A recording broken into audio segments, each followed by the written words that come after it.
Alors, si vous êtes d'accord, on va passer la parole peut-être à un de nos grands témoins. On va faire un petit voyage vers la France. Monsieur Kuckerman, vous représentez donc la communauté juive de France et vous êtes parmi nous ce soir. Donc, si vous pouviez nous donner un petit peu vos sentiments par rapport aux relations entre la France et Israël actuellement. Alors, les relations entre la France et Israël, c'est très compliqué et c'est très fluctuant. Quelques exemples. Le voyage de François Hollande en Israël il y a quelques mois a été un véritable succès, pour ne pas dire un triomphe.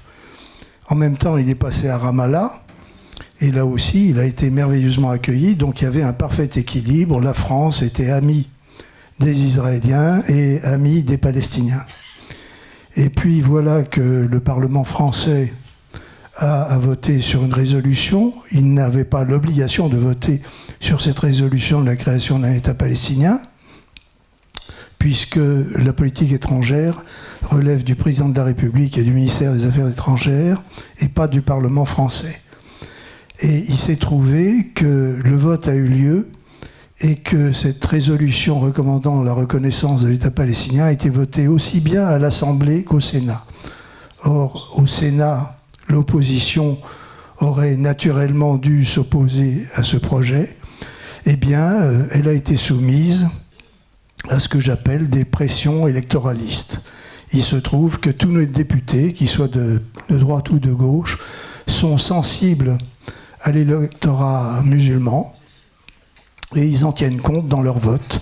Et alors qu'on avait bon espoir d'obtenir un vote opposé au Sénat, eh bien, il y a eu des défections dans l'opposition et le vote a été pris.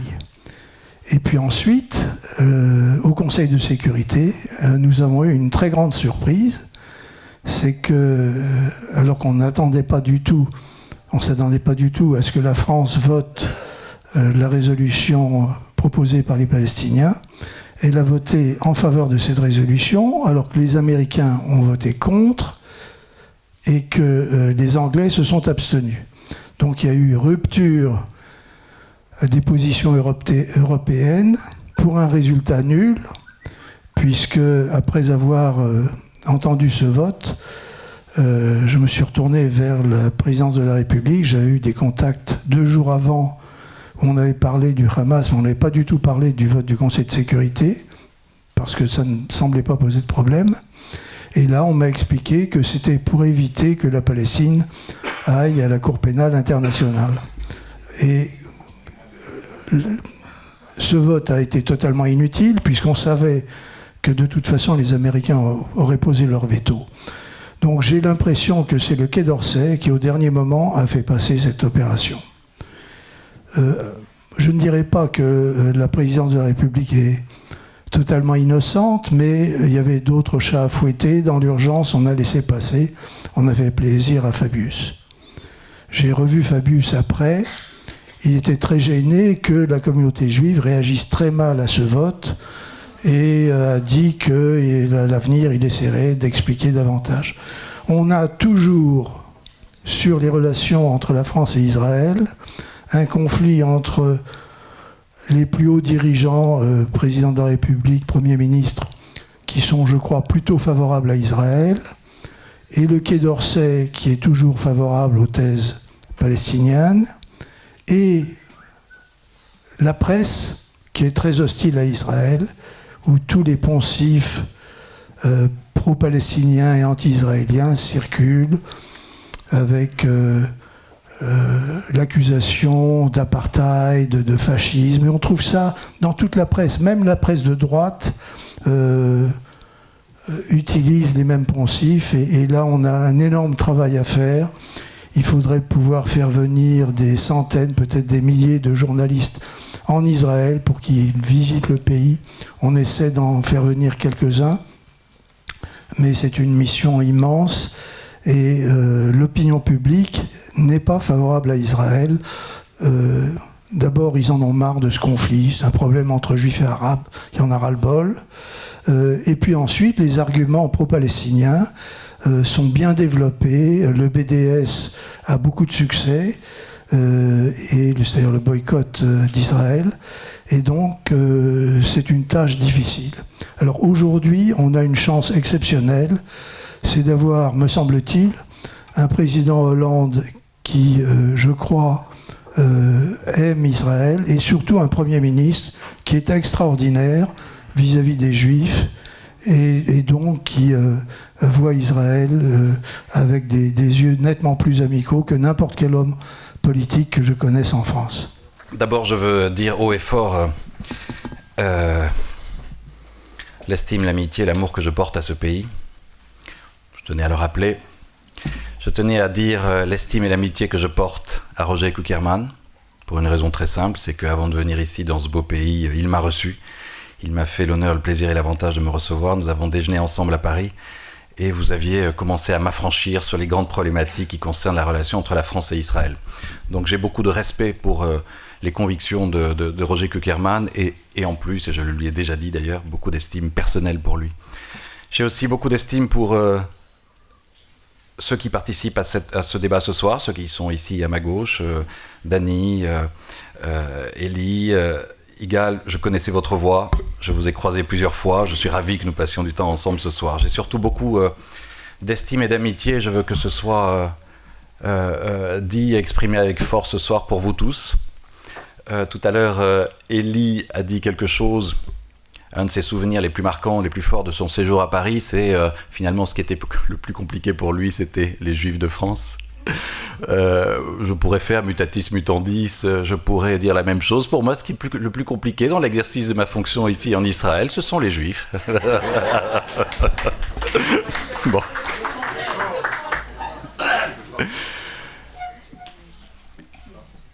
Je vais répondre.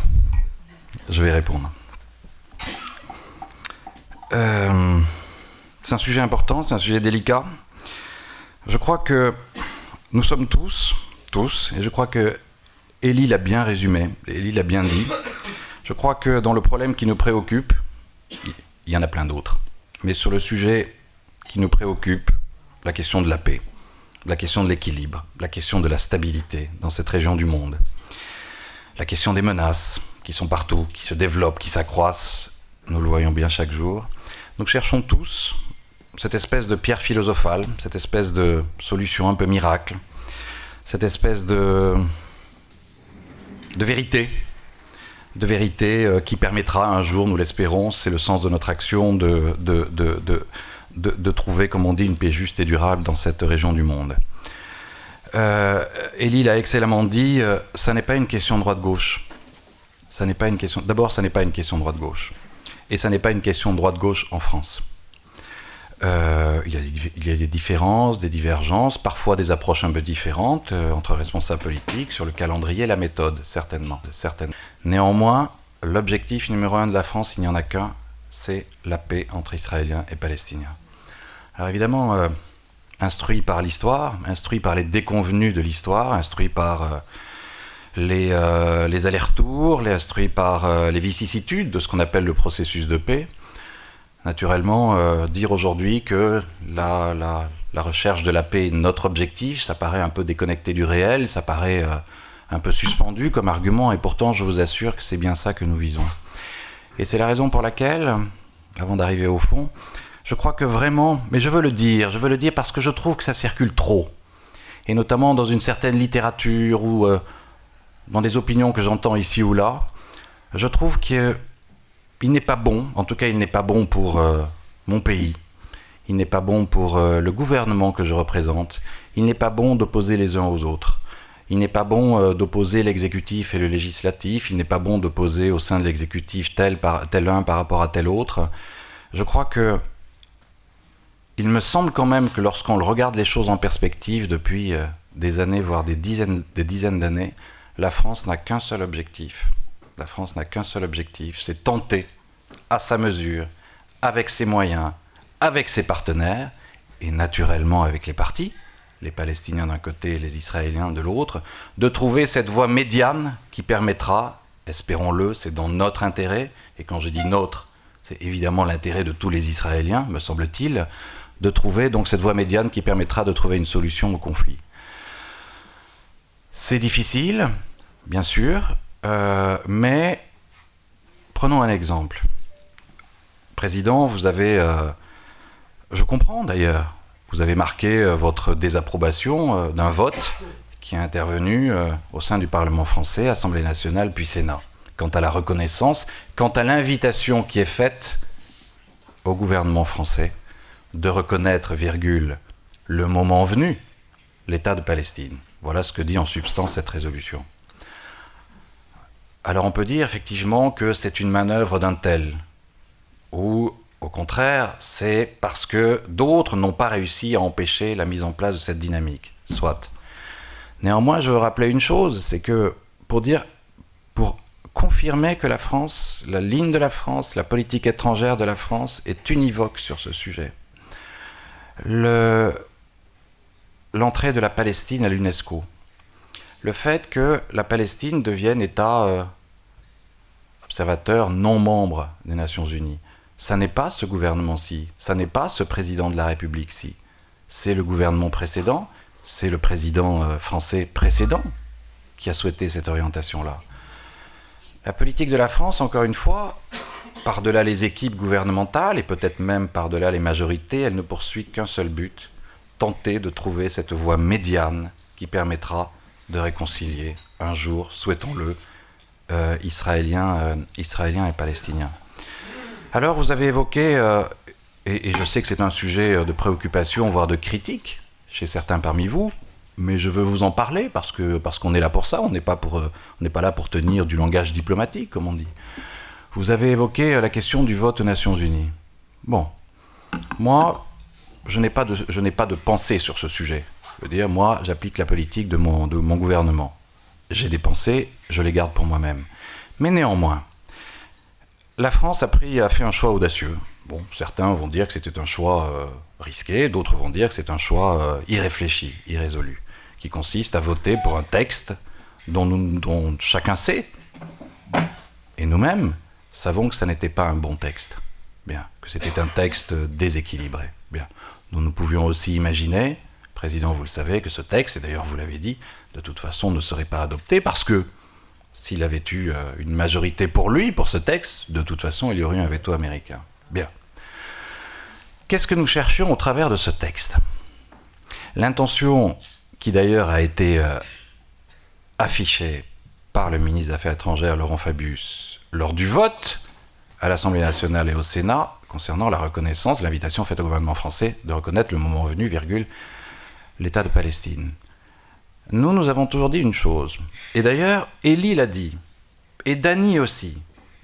Nous constatons que depuis 60 ans, bientôt 70, voilà, ça ne progresse pas. Il y a eu des essais, il y a eu des tentatives, Palestiniens, Israéliens se sont réunis, mis dans une même salle, il y a eu des espoirs, il y a eu des déconvenus, il y a eu des guerres, etc., etc. Nous, ce que nous avons dit, c'est la chose suivante. Peut-être faut-il à un moment ou à un autre tenter, avec toute la modestie, avec toute l'humilité nécessaire, de définir ce que pourraient être les paramètres de la paix. Ce que pourrait être cette espèce de référence et les sujets sur lesquels Israéliens et Palestiniens ont déjà travaillé et qui constituent en quelque sorte l'acquis des négociations précédentes. Consigner cet acquis dans un texte de valeur internationale et voir si ce texte, en d'autres termes une résolution du Conseil de sécurité des Nations Unies, pourrait être utile aux partis israéliens et palestiniens pour tenter de progresser vers cet accord. Il n'a jamais été dit que ce texte, qu'au travers de ce texte, la communauté internationale, et donc la France, tenterait d'imposer une solution aux partis. Nous avons toujours dit que cette résolution serait une sorte de cadre de référence. Ensuite, à charge pour les partis de négocier entre elles. Rien ne se substituera à l'action des partis. La responsabilité première, et pour cause, c'est naturel, elle revient aux Israéliens et aux Palestiniens autour d'une table. Voilà. Donc moi, quand je lis que la France veut imposer une solution, c'est faux. Nous voulons au contraire essayer de produire quelque chose qui aide les partis à négocier. Quand je lis par ailleurs que la communauté internationale veut imposer une... Non, ça n'est pas le cas.